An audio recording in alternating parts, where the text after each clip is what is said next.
In the year 610, on a quiet starlit night in the month of Ramadan, a profound change began for humanity.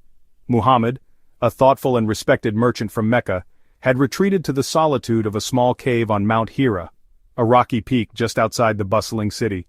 He often went there to meditate, seeking a deeper truth away from the noise and materialism of his society.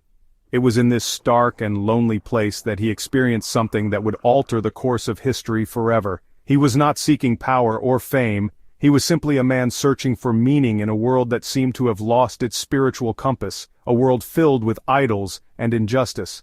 Suddenly, an awesome presence overwhelmed him.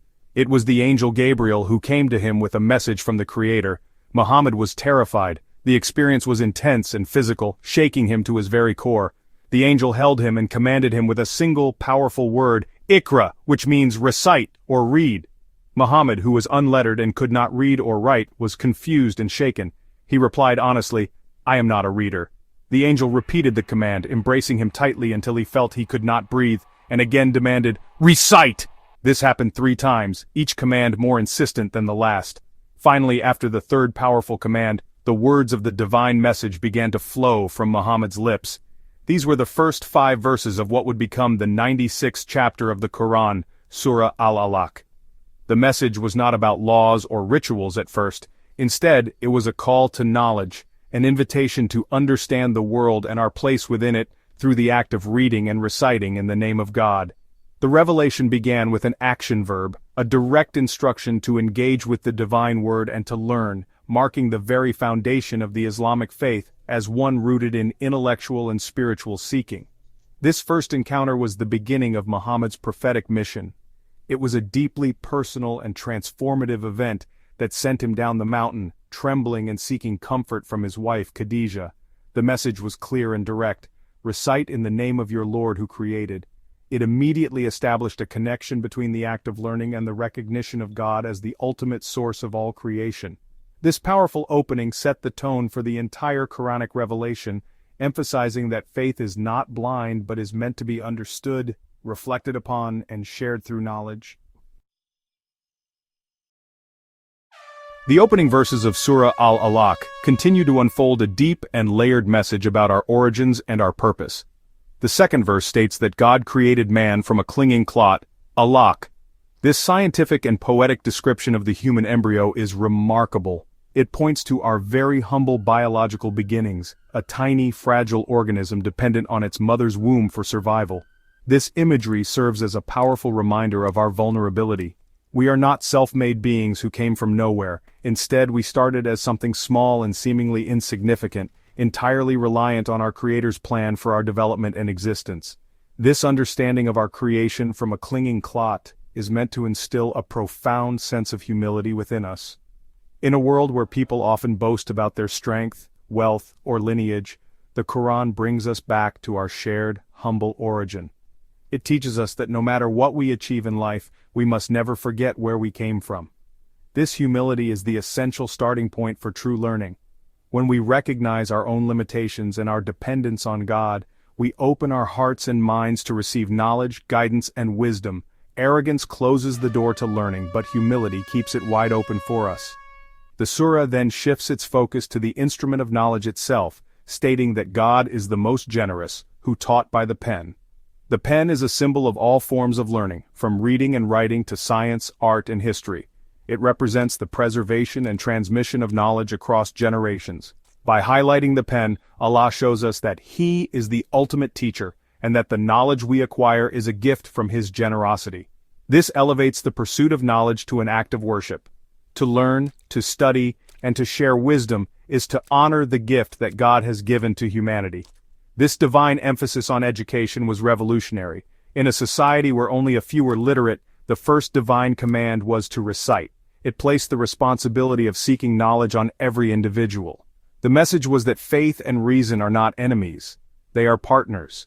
Islam encourages believers to use their intellect, to observe the world, to think critically, and to learn throughout their entire lives. The pen, as a tool given by God, is our means to unlock the secrets of the universe and, in doing so, to grow closer to understanding the greatness of the Creator who taught us everything we know. After establishing the foundations of creation and knowledge, Surah Al-Alaq addresses a fundamental human weakness: arrogance.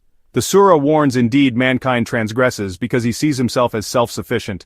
This is a timeless and universal truth about the human condition. When people achieve a measure of success, whether it is wealth, power, or influence, they can easily fall into the trap of thinking they no longer need anyone, not even God. This feeling of self-sufficiency leads to transgression, injustice, and a forgetting of one's true place in the universe. It is a spiritual disease that hardens the heart and blinds the soul to reality.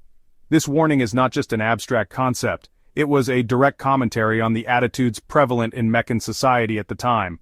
The wealthy elite of Mecca often acted with impunity, believing their status and riches made them independent and superior. They oppressed the poor, exploited the weak, and rejected any moral guidance that challenged their authority. The Quran identifies this arrogance as the root cause of their corruption. When a person believes they are the master of their own destiny, they lose their moral compass and begin to act with tyranny, forgetting that all blessings are ultimately from God, and that they will be held accountable for their actions. The surah reminds us that this illusion of self-sufficiency is a dangerous delusion. It states with certainty, "Indeed, to your Lord is the return." This powerful verse serves as a direct counter to human pride. It reminds every person that regardless of how powerful or independent they may feel, their journey will ultimately end with their return to God. On that day, all worldly status, wealth, and power will be meaningless. This truth is meant to humble the arrogant and comfort the oppressed. It anchors us in the reality that our lives are temporary, and that our true purpose is to live in a way that pleases our Creator, to whom we are all accountable. This message is profoundly relevant for every generation. In any age, the temptation to feel self-sufficient exists. Whether through technological advancement, financial success, or intellectual pride, humans can easily forget their dependence on a higher power. Surah Al-Alaq serves as a constant and necessary check on our egos. It calls us to regularly examine our hearts and to ask ourselves if we have started to believe we are in control. The path to spiritual well-being lies in acknowledging our need for God, in recognizing His blessings with gratitude, and in living with the awareness that our final destination is our return to Him. The final part of Surah Al-Alaq addresses a specific historical incident that powerfully illustrates the conflict between humility and arrogance. It speaks of a man who tried to forbid a servant when he prays. Historical accounts identify this man as Abu Jahl, one of the most hostile opponents of Prophet Muhammad in Mecca.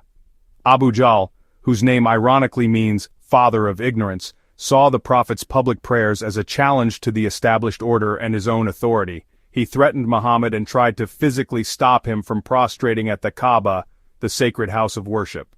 The surah responds to this act of arrogant aggression with a firm and divine rebuke. It poses a rhetorical question, asking if this forbidding man is on the right path or if he is commanding righteousness. The answer is clear: he is not. Instead, he denies the truth and turns away in pride. The Quran then issues a stark warning directly to him and to all who follow his path. No, if he does not desist, we will surely drag him by the forelock, a lying, sinful forelock. This vivid imagery shows the ultimate powerlessness of human arrogance when confronted with divine will. It is a promise that injustice will not prevail forever.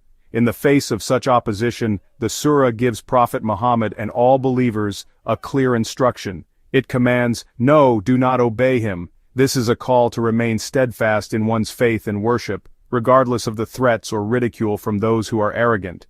Instead of engaging in a futile power struggle with the ignorant, the believer is guided toward a much more powerful response. The verse continues with the beautiful and profound command, "But prostrate and draw near to Allah." This is the ultimate solution to conflict, oppression, and despair. This concluding instruction encapsulates the spiritual heart of Islam. Prostration, or sujud, is the physical act of placing one's forehead on the ground in prayer, representing the highest form of submission, humility, and surrender to God. It is in this moment of complete humility that a believer is closest to their Lord. The surah teaches us that true strength is not found in confronting arrogance with more arrogance, but in turning to God with a humble heart. By prostrating, we acknowledge our dependence on Him, seek His help, and find peace and strength in His nearness. Surah Al-Alaq, which began with the command to recite, ends with the command to prostrate, beautifully connecting the path of knowledge with the ultimate goal of spiritual proximity to the divine.